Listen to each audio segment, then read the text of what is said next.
Hello বন্ধুরা, তোমরা সবাই কেমন আছো? আশা করি তোমরা সবাই ভালো আছেন, আমিও বেশ ভালো আছি। তো আজকে সন্ধ্যেবেলার স্ন্যাক্সে কী ছিল জানো? Fish finger. আর ফিশ ফিঙ্গার কিন্তু খুব স্পেশাল ছিল। সেটা কেন জানো? সেটা ছিল রুই মাছের, সেজন্য, ভেটকি মাছের নয়। তো সেটা বানানোর জন্য প্রথমে দেখো, এই যে চারটে আমি ছোটো ছোটো আলু নিয়ে নিয়েছি, আর আলুগুলোকে আমি পিস পিস করে কেটে নিয়েছি, ভালো করে ধুয়ে সেদ্ধ করে নিয়েছি। সেদ্ধ করে নিয়ে একটা জায়গায় রেখে দিয়েছি, ওটা একটু ঠান্ডা হওয়ার জন্য। আর তারপরে আমি রুই মাছগুলোকে নিয়ে নিয়েছিলাম, এই তিনটে রুই মাছ নিয়ে নিয়েছিলাম। তারপরে সেদ্ধ দিয়ে দিয়েছিলাম একটু হলুদ, ব্ল্যাক পেপার আর নুন দিয়ে।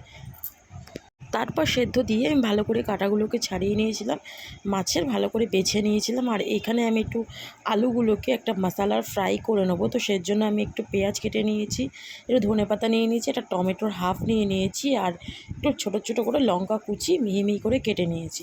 তো তারপরে একটা কড়াইতে তেল গরম করে তার মধ্যে একটু পেঁয়াজ দিয়ে দিয়েছি, পেঁয়াজটা ভাজা ভাজা হলে ছেড়ে দিয়েছি লঙ্কা আর টমেটোটা, ওটা একটু ভাজা ভাজা হওয়ার পর দিয়ে দিয়েছি আলুটা দিয়ে একটু নুন দিয়ে ভালো করে স্ম্যাশ করে নিয়ে ওটাকে নামিয়ে দিয়েছি ঠান্ডা হওয়ার জন্য। তারপরে আবার একটা কড়াইতে একটু তেল নিয়ে নিয়েছি, আর তেল নিয়ে তারপরে একটু পেঁয়াজ ভাজতে দিয়ে দিয়েছি, আর তারপরে দিয়ে দিয়েছি মশালা, জিঞ্জার আর গার্লিক পেস্ট।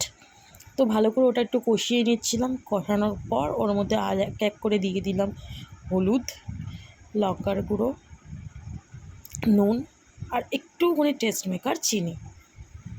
তো তারপরে দিয়ে দেওয়ার পর দিয়ে দিয়েছিলাম মাছগুলো ভালো করে ওটাকে কষিয়ে নিয়ে মশলার সাথে ভালো করে ফ্রাই করে নিয়ে নামিয়ে নিয়েছি। আর তার মধ্যে আমি অ্যাড করে দিলাম সেই আলুগুলো, যেটা আমি ফ্রাই করে রেখেছিলাম। মিশ্রণটা রেডি। এবারে আমার ফিঙ্গারের আকার দেওয়ার পালা। এই যে আমি এক একটা ফিঙ্গারের আকার দিয়ে নিয়েছি, ভালো করে হাতের সাহায্যে ফিঙ্গারের আকার দিয়ে নিয়েছি। আর তারপরে এইবারে ফিঙ্গারগুলোকে ভাজার পালা। তো তার জন্য চলো একটা ব্যাটার রেডি করতে হবে। আমি একটা ডিম নিয়ে নিয়েছি, তার মধ্যে একটু ব্ল্যাক পেপার, নুন আর হালকা একটা কর্নফ্লাওয়ার দিয়ে দিয়েছি, দিয়ে একটু ভালো করে ওটাকে নাড়িয়ে নিয়েছি।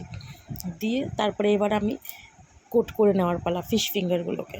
তো চলো কোট করে নিই। কোট করার জন্য নিয়ে নিয়েছি ব্রেড ক্রাম্বস। তো একটা করে ফিশ ফিঙ্গার নেব, আর ওই ব্যাটারটার মধ্যে দিয়ে দেবো, ভালো করে নাড়িয়ে ছাড়িয়ে আবারও দিয়ে দিলাম ব্রেড ক্রাম্বসে। সেকেন্ডবার আবারও দিয়ে দেবো ওই ব্যাটারটার মধ্যে, তারপরে আবারও ব্রেড ক্রাম্বসে দিয়ে ওটাকে আমি একটা করে প্লেটে সাজিয়ে নিলাম। তো ডবল কোট করে নিচ্ছিলাম অ্যাকচুয়ালি। তো তার মধ্যে দেখি বৃষ্টি এসে গেছে, আর একটুখানি আমি একটা ব্ল্যাক কফি খেয়ে নিলাম, কারণ আমি বানিয়ে নেওয়ার পর একটুখানি রিফ্রেশ হওয়ার আমারও দরকার আছে। তো বৃষ্টি দেখতে দেখতে কফিটা এনজয় করছিলাম, আর তারপরে ভাবলাম যে চলো এবারে ফিশ ফিঙ্গারগুলোকে ভেজে নিই। তো ফিশ ফিঙ্গারগুলোকে ভাজতে চলে গিয়েছিলাম, তার জন্য কড়াইতে তেল দিয়ে দিয়েছি, আর একটা একটা করে ফিশ ফিঙ্গার ছেড়ে দিয়েছি। তো মোটামুটি ডবল কোট করে ভাজবো। তো ডবল কোট করে ভেজে নিয়েছি লাল লাল করে বেশ। আর দেখো কি ডিলিশিয়াস দেখতে হয়েছে না বন্ধুরা?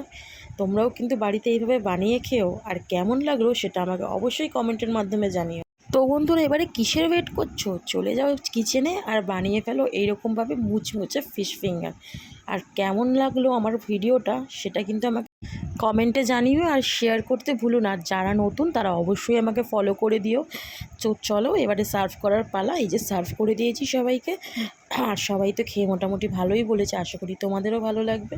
রেসিপিটা কেমন লাগলো জানিও। Thank you.